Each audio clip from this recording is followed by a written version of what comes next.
Bhagyanagaram MP స్థానం మీద మనం ఒకసారి ఆలోచించాలా. మతాల పేరుతో ఈరోజు ఎంపీలుగా పోటీ చేస్తూ ఉన్నారు, అది కూడా ఒకసారి ఆలోచించాలా. అక్కడ మతాల పేరు మీద పోటీ చేస్తున్నట్టు కాదు, స్వార్థ రాజకీయాలే కనిపిస్తూ ఉన్నాయి. ఒక్కోరు ఓవైసీ హాస్పిటల్, ఇంకోరు విరంచి హాస్పిటల్ అనే అనిపిస్తున్నారు తప్ప ఎవరు డెవలప్మెంట్ మీద పోటీ చేస్తున్నట్టు మనకు ఎక్కడో అనిపిస్తలేదు. కాబట్టి అక్కడ ఉన్నటువంటి యువకులారా ఒక్కసారి ఆలోచించండి. వారు రెచ్చగొట్టే వాక్యాలని మీరు మనసు మీద తీసుకొని మీ ఓటుని మీరు వృధా చేసుకోకండి.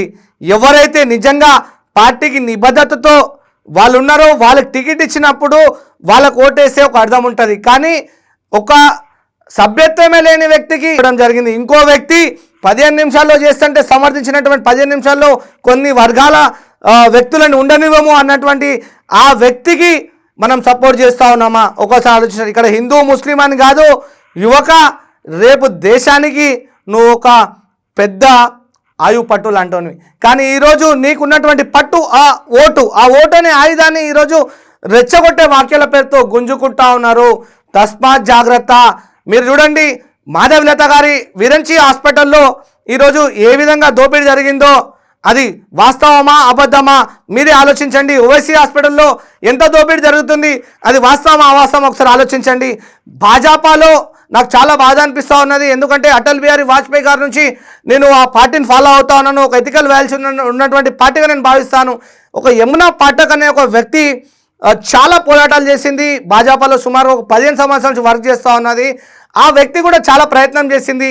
అలాగే భాగ్యనగర్ గణేష్ ఉత్సవ సమితి పేరుతో అనేకమైన ఉద్యమాలు చేసి సామాజిక కార్యక్రమాలు చేసిన భగవంతరావు గారికి కూడా టికెట్ రాకపోవడం, వాళ్ళు 2 సార్లు పోటీ చేసి టఫ్ ఫైట్ ఇవ్వడం, లాస్ట్ టైం అక్కడ ఉన్నటువంటి ఎంపీ 1,00,000 ఓట్లుకి మెజారిటీకి రావడం, అంటే సుమారుగా 2-3 లక్షల మెజారిటీని 1 లక్షకి దింపడం, ఇవన్నీ కూడా వారు ఆలోచించకుండా కేవలం ఒక కార్పొరేట్ కల్చర్తో నడుస్తున్నటువంటి వ్యక్తికి టికెట్ ఇస్తున్నారా అన్నది ఒకసారి ఆలోచించండి. ఇది ప్రజాస్వామ్యానికి చాలా చెటు. మనని రెచ్చగొట్టి రేపు మన మధ్యలో చిచ్చు పెట్టేటువంటి ప్రయత్నం 2 వర్గాలు చేస్తూ ఉన్నాయి అని మీరు ఒక్కసారి ఆలోచించాలి. ఎందుకంటే ఈ ఓట్ల వరకే ఈ వాక్యాలు ఉంటాయి, తర్వాత అందరూ ఒక స్టేజ్ మీదనే ఉంటారు, వాళ్ళంతా ఒక స్టేజ్ పంచుకుంటారు, మనం పిచ్చోళ్ళం అవుతాం, మనం కొట్టుకుంటాం. కాబట్టి ఈ ఓటు ద్వారా బుద్ధి చెప్పండి, వాళ్ళిద్దరిని గెలిపేయకండి. ప్రజాస్వామ్యబద్ధంగా ఎవరైతే మీ మధ్యలో ఉన్నారో వారిని గెలిపించవలసిందిగా కోరుతా ఉన్నాను.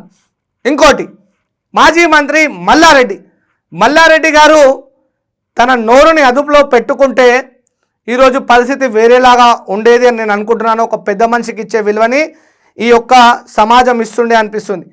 అప్పుడు తాను మంత్రిగా ఉన్నప్పుడు తానే తందానా అన్నట్టు తొడలు కొట్టి అరే సాలేరా ఇవిరా అని చెప్పేసి ఒక అప్రజాస్వామికంగా మాటలు మాట్లాడి రెచ్చగొట్టే విధంగా మాట్లాడి ప్రజాస్వామ్యాన్ని కూని చేసిండు. ఇంకోటి, మల్లారెడ్డి కాలేజీలో జరిగేటువంటి అకృత్యాలు అందరికి తెలిసినవే, కానీ 10 ఏళ్ళ నుంచి చాలా దాపెట్టడం జరిగింది. ఈరోజు ఈ ప్రభుత్వం వాడిని బయటకు తీస్తూ ఉన్నది. ఈరోజు అవి తెలియగానే ఒక మాజీ మంత్రి ఆ రోజు ఉన్నటువంటి ధైర్యం ఈరోజు ఏమైంది? పులి పిల్ల అయిందా? ఎక్కడో ఉన్నటువంటి కర్ణాటకలో ఉన్నటువంటి వ్యక్తిని కలవడానికి పోతా ఉన్నావు. ఎందుకు ఈ దిగజారినటువంటి పనులు చేస్తూ ఉన్నావు? ఒక విద్యా సంస్థ అధినేతవి, కొన్ని లక్షల మంది విద్యార్థులకి నువ్వు స్ఫూర్తిగా ఉండాలి. పాలమ్మినా పూలమ్మినా అన్నమ్మినా అంటున్నావు, కానీ ఈరోజు ప్రజల యొక్క నమ్మకాన్ని అమ్మేసినావు నువ్వు. ఇది చాలా తప్పు. నువ్వు ఇల్లీగల్గా కన్స్ట్రక్షన్ చేయలేదా?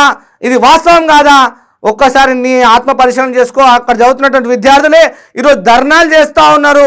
ఆ ధర్నాలకి ఈరోజు నిజమా అబద్ధమా అనేది ప్రశ్నకి సమాధానం రేపు రాబోయే ఎలక్షన్లో మీరే చెప్పాలి. యువకులారా, ఇలాంటి నాయకులని చూస్తుంటే మనకు సిగ్గేస్తూ ఉన్నది.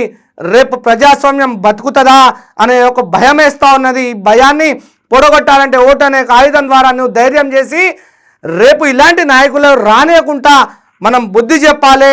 మార్పు అనేది మన నుంచే మొదలు కావాలి. ఈ తెలంగాణ నుంచే గొప్ప మార్పుకి మనం శ్రీకారం చుడదాం. ఇలాంటి నాయకులని ఈ తెలంగాణ నుంచి తరిమివేద్దాం. జై హింద్.